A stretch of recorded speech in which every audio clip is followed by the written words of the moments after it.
तो दोस्तों आज तारीख हो गई है 13 मार्च 2023 की, साथ ही में दिन है सोमवार का। वहीं हिंदी तारीख है कृष्णा षष्ठी और महीना चल रहा है चैत्र का। तो आइए बिना देर किए फटाफट से जानते हैं आज की ताज़ा खबरें और मुख्य समाचार। दोस्तों आज के मुख्य समाचार में पहली बड़ी खबर आ रही है सतीश कौशिक जी को लेकर। ताज़ा जानकारी के मुताबिक दिल्ली पुलिस ने बीते रविवार को कहा है कि वो उस फार्म हाउस के मालिक की अलग रह रही पत्नी से पूछताछ करेगी, जहां अभिनेता यानी कि सतीश कौशिक जी ने अपनी जान जाने से एक दिन पहले पार्टी में हिस्सा लिया था। फार्म हाउस की मालिक की पत्नी ने यह आरोप लगाया है कि उसका पति सतीश कौशिक जी से छुटकारा पाने की योजना बना रहा था। असल में महिला ने आरोप लगाया है कि उसके पति ने सतीश कौशिक जी से 15 करोड़ रुपए उधार लिए थे और वो इसे वापस नहीं करना चाहता था। तो इसी के बाद दिल्ली पुलिस ने एक बयान जारी करके कहा है कि महिला द्वारा लगाए गए धोखाधड़ी के आरोपों की जांच शुरू कर दी गई है। कुल मिलाकर आसान शब्दों में कहें तो सतीश कौशिक जी की अचानक जान जाने को शायद हत्या से जोड़ के देखा जा रहा है, क्योंकि सतीश कौशिक जी जिस फार्म हाउस पे गए थे उसी फार्म हाउस के मालिक ने सतीश कौशिक जी से 15 करोड़ रुपए उधार ले रखे हैं और फार्म हाउस से लौटने के एक ही दिन के बाद उनकी जान चली जाती है कार्डियक अरेस्ट से। दोस्तों अगर आप कार्डियक अरेस्ट के बारे में नहीं जानते हैं तो आपको बता दें, कार्डियक अरेस्ट दिल के लिए एक ऐसी परेशानी है जो बिल्कुल हार्ट अटैक की तरह किसी भी व्यक्ति की अचानक जान ले सकता है। वहीं दोस्तों एक बार फिर से बड़ी खबर आ रही है 500 और 1000 के पुराने नोटों को लेकर। जानकारी के मुताबिक इस समय सोशल मीडिया पर 500 और 1000 रुपए के नोटों को लेकर एक खबर वायरल हो रही है। इस वायरल मैसेज में कहा गया है कि आपने भी अगर नोटबंदी के समय 500 और 1000 रुपए के नोटों को नहीं बदला था तो अब आपके पास एक और मौका है। हालांकि इस खबर के वायरल होने के बाद अब सरकार ने अपने आधिकारिक ट्विटर अकाउंट से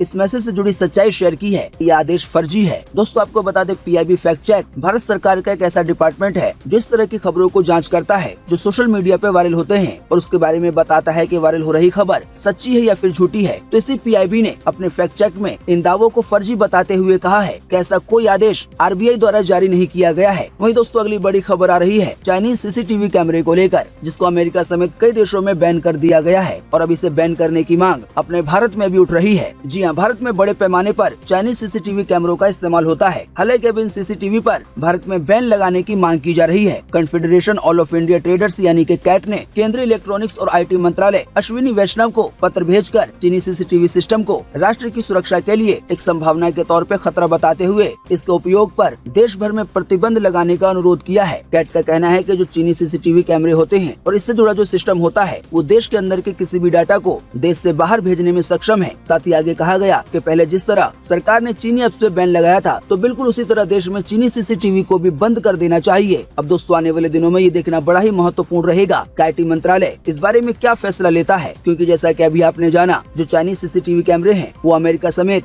कई देशों में बैन है। कारण बस यही सिंपल सा है कि जो चाइनीज सीसीटीवी कैमरे होते हैं उनके सिस्टम में कुछ इस तरह के डिवाइस पहले से लगे हो सकते हैं जो आपके वीडियो को या ऑडियो को या आपके और भी तरह के डाटा को भारत से सीधे चाइना भेज दे। इस तरह के कई दावे पहले किए गए हैं। अब दोस्तों आने वाले दिनों में आईटी मंत्रालय का जो फैसला आएगा वो आएगा। पर दोस्तों आप इसी वीडियो के नीचे कमेंट बॉक्स में कमेंट करके बताएं कि क्या आपको भी लगता है कि जो चाइनीज सीसीटीवी कैमरे हैं उनको बैन कर देना चाहिए पूरे देश में। इस पर आपकी पर्सनल राय क्या है? वीडियो को देखने के बाद आप अपना जवाब इसी वीडियो के नीचे कमेंट बॉक्स में लिख सकते हैं। आपके दिए गए जवाबों से काफी कुछ पता चलता है। वहीं दोस्तों अगली बड़ी खबर आ रही है सेम सेक्स मैरिज को लेकर। जानकारी के मुताबिक केंद्र सरकार ने समलैंगिक शादियों को कानूनी मान्यता देने का विरोध किया है। एक न्यूज एजेंसी के मुताबिक अभी हाल ही में बीते रविवार को सुप्रीम कोर्ट में केंद्र सरकार ने इसको लेकर हलफनामा दायर किया है। सुप्रीम कोर्ट में सोमवार को सेम सेक्स मैरिज को मान्यता देने के लिए दाखिल याचिकाओं पर सुनवाई होनी थी। इससे पहले केंद्र सरकार का हलफनामा बताता है कि सरकार इसके पक्ष में नहीं है। न्यूज एजेंसी ने जानकारी दी है कि केंद्र सरकार ने बीते रविवार को कोर्ट में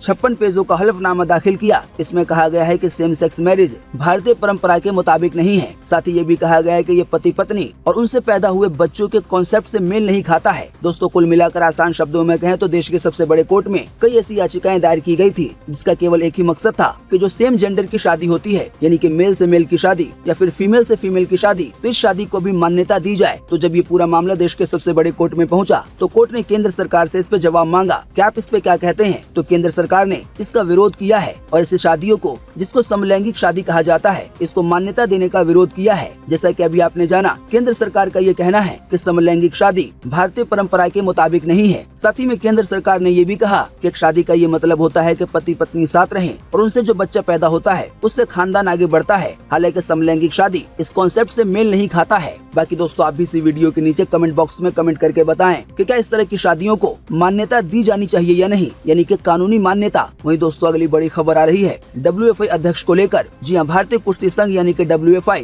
और रेसलर्स के बीच जो विवाद चल रहा था उसको 55 दिन बीत चुके हैं। इस विवाद की जांच के लिए जो कमेटी बनाई गई थी छानबीन के मामले में, उसकी टाइमलाइन पूरी हो चुकी है। दोस्तों, अगर आप हमारे मुख्य समाचार रोजाना देखते होंगे तो शायद आपको पता होगा कि अभी हाल ही में लगभग 50 दिन पहले अपने देश के कुछ बड़े बड़े रेसलर्स ने भारतीय कुश्ती संघ यानी कि WFI के अध्यक्ष पर यौन शोषण का आरोप लगाया था और इस मामले में जांच करने की आवाज उठाई थी। उस समय काफी हंगामा हुआ, प्रदर्शन भी हुआ। प्रदर्शन होने की वजह से सरकार जांच करवाने के लिए तैयार हो गई और इसके लिए एक कमेटी यानी कि कुछ लोगों की टीम बनाई गई जो इस पूरे मामले की जांच करे। तो इसी टीम की अब जांच पूरी हो गई है बीते 8 मार्च को और अब यही टीम अपनी जांच रिपोर्ट आज सोमवार को खेल मंत्रालय को सौंप सकती है। हालांकि रिपोर्ट सौंपने से पहले ही सूत्रों के हवाले से इस तरह की खबर आ रही है कि जिन बड़े बड़े रेसलर्स ने WFI के अध्यक्ष पर यौन शोषण का गंभीर आरोप लगाया था उसका वो सबूत नहीं दे पाए हैं। वहीं दोस्तों, अगली बड़ी खबर आ रही है H3N2 वायरस को लेकर। साथ ही में अपडेट है स्वाइन फ्लू का भी। जी हाँ, पिछले कुछ महीनों से देश में नए तरह का संक्रमण हो रहा है। इसका कारण कोई एक नहीं है बल्कि 5 वायरसों का ग्रुप है। इसकी वजह से लोग हल्के से गंभीर तरह के बीमार हो रहे हैं। बताया गया इस मामले में डॉक्टरों ने देखा है कि सामान्य बुखार या सर्दी खांसी नहीं है,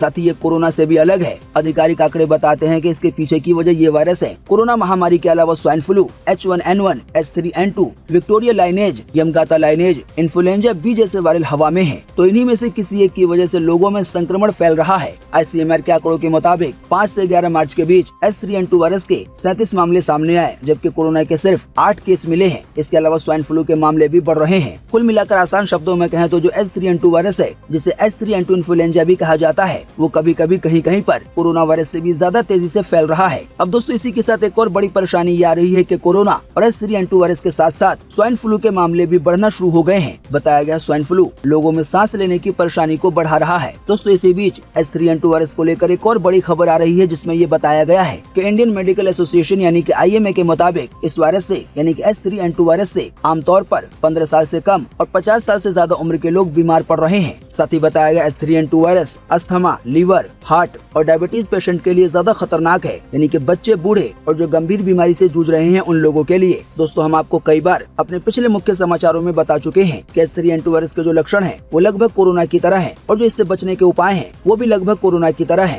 यानी कि आपको इससे बचने के लिए मास्क लगाना चाहिए, सोशल डिस्टेंसिंग का पालन करना चाहिए और नियमित रूप से हाथ धोना चाहिए। साथ ही में बताया गया है सेल्फ हाइजीन को मेंटेन करें, यानी कि साफ सफाई का अच्छे से ध्यान रखें। खाना खाने से पहले चेहरा, नाक और मुंह को अच्छे से धो लें। साथ ही बताया गया जिसको H3N2 इन्फ्लुएंजा हो गया है या फिर कोई भी इन्फेक्शन है तो वो किसी और के संपर्क में न आए। साथ ही हर समय पॉकेट में सैनिटाइजर रखें और जरूरत पड़ने पे इसका इस्तेमाल करें। हेल्दी खाना खाएं, ज्यादा से ज्यादा फल और सब्जियों को अपनी डाइट में शामिल करें। सबसे जरूरी बात यह है कि घर का ही खाना खाएं, स्ट्रीट फूड को अवॉइड करें। साथ ही में जो लिक्विड चीजें हैं उसका ज्यादा से ज्यादा सेवन करें, जैसे कि पानी या फिर नारियल का पानी या फिर ऐसी ही जो फायदेमंद चीजें आती हैं। वहीं दोस्तों, अगली बड़ी खबर आ रही है प्रज्ञा ठाकुर के एक बड़े बयान को लेकर। जानकारी के मुताबिक भोपाल से सांसद साध्वी प्रज्ञा सिंह ठाकुर ने कांग्रेस नेता राहुल गांधी के लिए कहा है कि विदेशी महिला से पैदा बेटा कभी देशभक्त नहीं हो सकता। साथ ही में प्रज्ञा ठाकुर ने ये भी कहा कि राहुल गांधी विदेश में बैठकर कह रहे हैं कि हमें संसद में बोलने का मौका नहीं मिल रहा है, इससे ज्यादा शर्मनाक कुछ नहीं हो सकता। फिर आगे प्रज्ञा ने कहा कि मैं ऐसे राहुल गांधी को धुतकारती हूँ। साथ ही कहा इन्हें अब राजनीति में मौका नहीं दिया जाना चाहिए बल्कि देश से ही बाहर निकाल देना चाहिए। दोस्तों, असल में बात यह है कि राहुल गांधी ने कई बार देश के अंदर भी ये कहा है कि जब संसद में उनकी बोलने की बारी आती है तो कई बार माइक को बंद कर दिया जाता है और उनकी बात लोगों तक नहीं पहुंच पाती।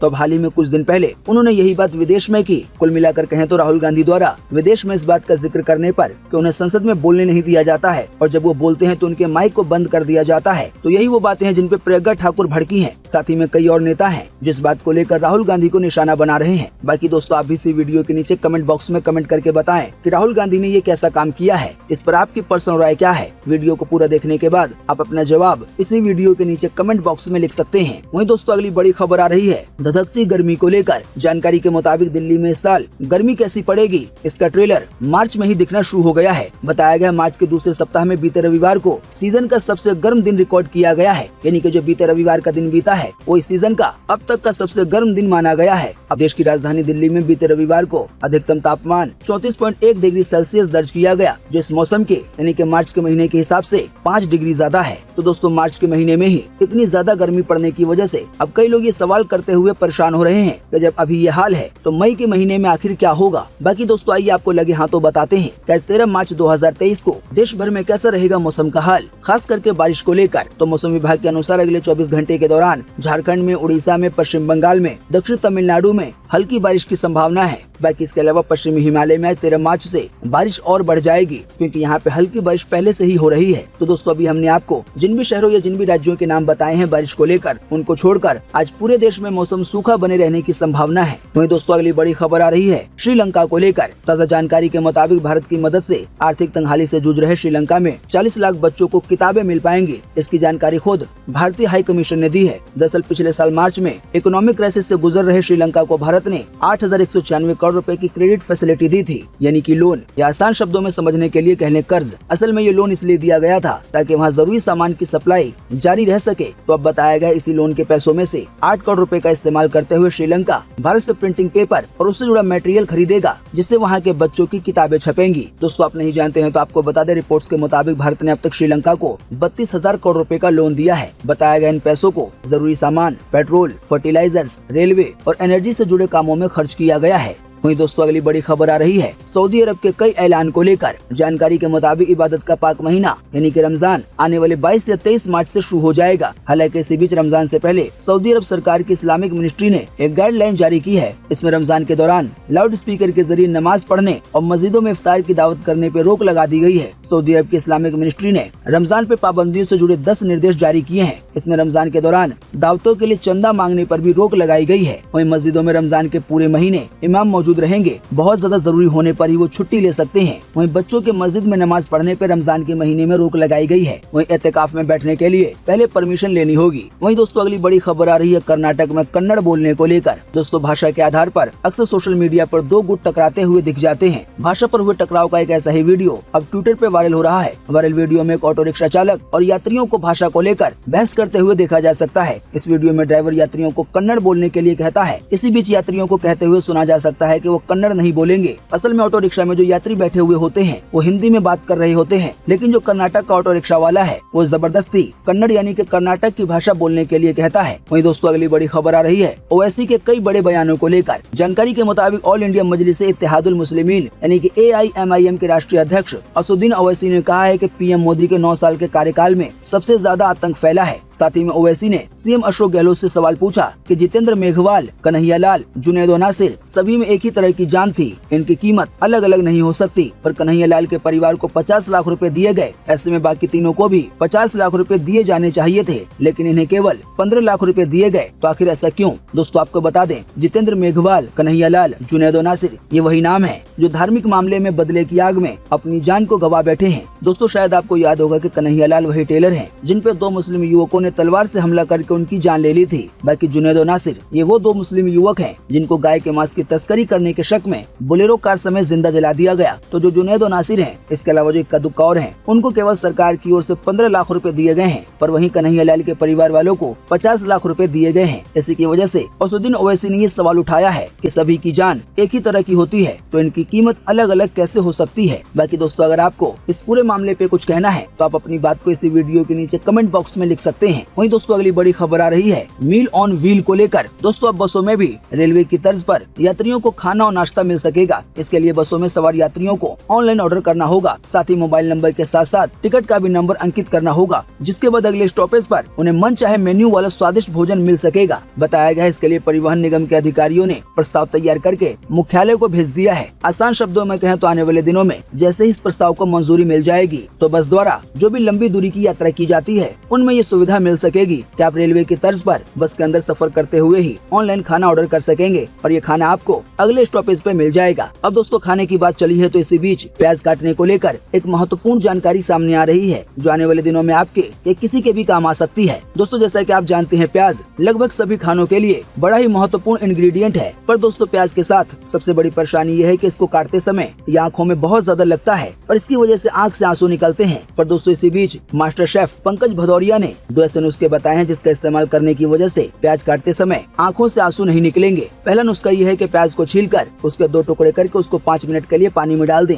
उसके बाद प्याज को काटें। वहीं दूसरा नुस्खा ये बताया गया है कि प्याज को काटते समय यानी कि जब प्याज को काटना शुरू करें तो उससे पहले अपने मुंह में एक च्युइंगम रख लें और च्युइंगम को चबाते जाएं और प्याज को काटते जाएं। बताया गया है ऐसा करने की वजह से प्याज आपकी आंखों में नहीं लगेगा और जब आंखों में नहीं लगेगा तो फिर आंसू भी नहीं निकलेंगे। वहीं दोस्तों अगली बड़ी खबर आ रही है पाकिस्तान को लेकर। जानकारी के मुताबिक नकदी की संकट से जूझ रहा पाकिस्तान रूस से $50 प्रति बैरल के भाव पर कच्चा तेल खरीदने के ठोस प्रयास कर रहा है। बताया गया है कीमत यूक्रेन पे मॉस्को के आक्रमण के कारण G7 देशों की ओर से लगाए गए प्राइस कैप से कम $7 प्रति बैरल कम है। अभी हाल ही में बीते रविवार को रिपोर्ट्स में ये दावा किया गया है। कुल मिलाकर आसान शब्दों में कहें तो पाकिस्तान ने ये दावा किया है कि वो रूस से जल्द ही केवल $50 में लगभग 159 लीटर कच्चा तेल लेगा, यानी कि 1 बैरल। दोस्तों अगर ऐसा होता है तो फिर पाकिस्तान को कच्चा तेल अभी के मुकाबले काफी सस्ता मिलेगा। वहीं दोस्तों अगली बड़ी खबर आ रही है बिहार के किशनगंज में 2 मंदिरों में आग लगने को लेकर। जी हाँ, बिहार के किशनगंज में बीते शनिवार रात 3 बजे 2 मंदिरों में आग लग गई। दोनों मंदिर आसपास ही में है। आग ने आसपास की दुकानों को भी चपेट में ले लिया। सुबह मंदिर में आग लगने की खबर गाँव में फैल गयी। इससे गुस्साए लोगों ने प्रदर्शन करना शुरू कर दिया। लोगों का आरोप है कि असामाजिक तत्वों ने मंदिर में आग लगाई है, यानी कि ये आग अपने आप नहीं लगी है। इसी की वजह से इसकी जांच होनी चाहिए और आरोपियों को जल्द गिरफ्तार किया जाए जो भी इसमें शामिल हैं। वहीं दोस्तों अगली बड़ी खबर आ रही है अतीक की फरार पत्नी को लेकर। जानकारी के मुताबिक उमेश पाल हत्याकांड के आरोपी अतीक अहमद की पत्नी शाइस्ता परवीन पर 25,000 रूपए का इनाम घोषित किया गया है। दरअसल अभी हाल ही में बीते 11 मार्च को शाइस्ता का एक CCTV फुटेज सामने आया था। इसमें वो 2.5 लाख के इनामी शूटर साबिर के साथ दिख रही है, जिसने कार में बैठे उमेश पाल के गनर को गोली मारी थी। इसी की वजह से शाइस्ता परवीन को पकड़ने के लिए अब 25,000 रूपए का इनाम रखा गया है, जो अतीक की पत्नी है और अभी ये फरार है। वहीं दोस्तों अगली बड़ी खबर आ रही है बॉम्बे हाई कोर्ट के एक बड़े आदेश को लेकर। जानकारी के मुताबिक बॉम्बे हाई कोर्ट ने गाड़ी के टायर के फटने को एक्ट ऑफ गॉड बताकर मुआवजा देने से इनकार करने वाली इंश्योरेंस कंपनी को बड़ा झटका दिया है। कोर्ट ने कहा है कि टायर फटना एक्ट ऑफ गॉड नहीं है बल्कि इंसानी लापरवाही है। इसके लिए कंपनी को मुआवजा देना ही होगा। वहीं दोस्तों अगली बड़ी खबर आ रही है माधुरी दीक्षित की मां को लेकर, जिनका निधन हो गया है। जानकारी के मुताबिक बॉलीवुड की मशहूर एक्ट्रेस माधुरी दीक्षित की मां स्नेहा लता दीक्षित का अभी हाल ही में बीते मार्च की सुबह निधन हो गया। 91 साल की उम्र में उन्होंने दुनिया को अलविदा कह दिया है। इस बात की जानकारी खुद माधुरी दीक्षित के फैमिली फ्रेंड रिक्कू राकेश नाथ ने दी है। वहीं दोस्तों अगली बड़ी खबर आ रही है उसी जापानी महिला को लेकर जिसे होली के मौके पर जबरदस्ती रंग लगाया गया था। दोस्तों दिल्ली के पहाड़गंज इलाके में बीते 8 मार्च को जापानी महिला के साथ 3 लड़कों ने जबरदस्ती होली खेली थी। इस घटना से परेशान होकर महिला भारत छोड़कर बांग्लादेश चली गई। बीते 11 मार्च को उसने इस पूरी घटना के बारे में ट्वीट करके जानकारी दी। उसने लिखा कि मैंने सुना था कि होली पर किसी लड़की के लिए अकेले निकलना खतरे से खाली नहीं होता है। अपने ट्वीट्स में महिला ने ये भी कहा है कि भारत के बारे में हर चीज उसे पसंद है। वो कई बार भारत आई है और ये देश उसे बेहद ही आकर्षक लगता है। साथ ही में जापानी महिला ने ये भी कहा कि ये एक ऐसा अद्भुत देश है कि ऐसी घटनाएं होने के बाद भी आप उससे नफरत नहीं कर सकते। साथ ही में महिला ने ये भी कहा कि भारत और जापान ताउम्र दोस्त रहेंगे। उम्मीद करते हैं इससे आपको काफी कुछ जानकारी मिली होगी। हम बस इसके बदले में आपसे इतना ही चाहते हैं कि आप इस वीडियो को लाइक कर दें और शेयर कर दें, क्योंकि आपका लाइक और शेयर करना ही होता है हमारी मेहनत का फल। वीडियो देखने के लिए आपका बहुत बहुत धन्यवाद। Thanks for watching.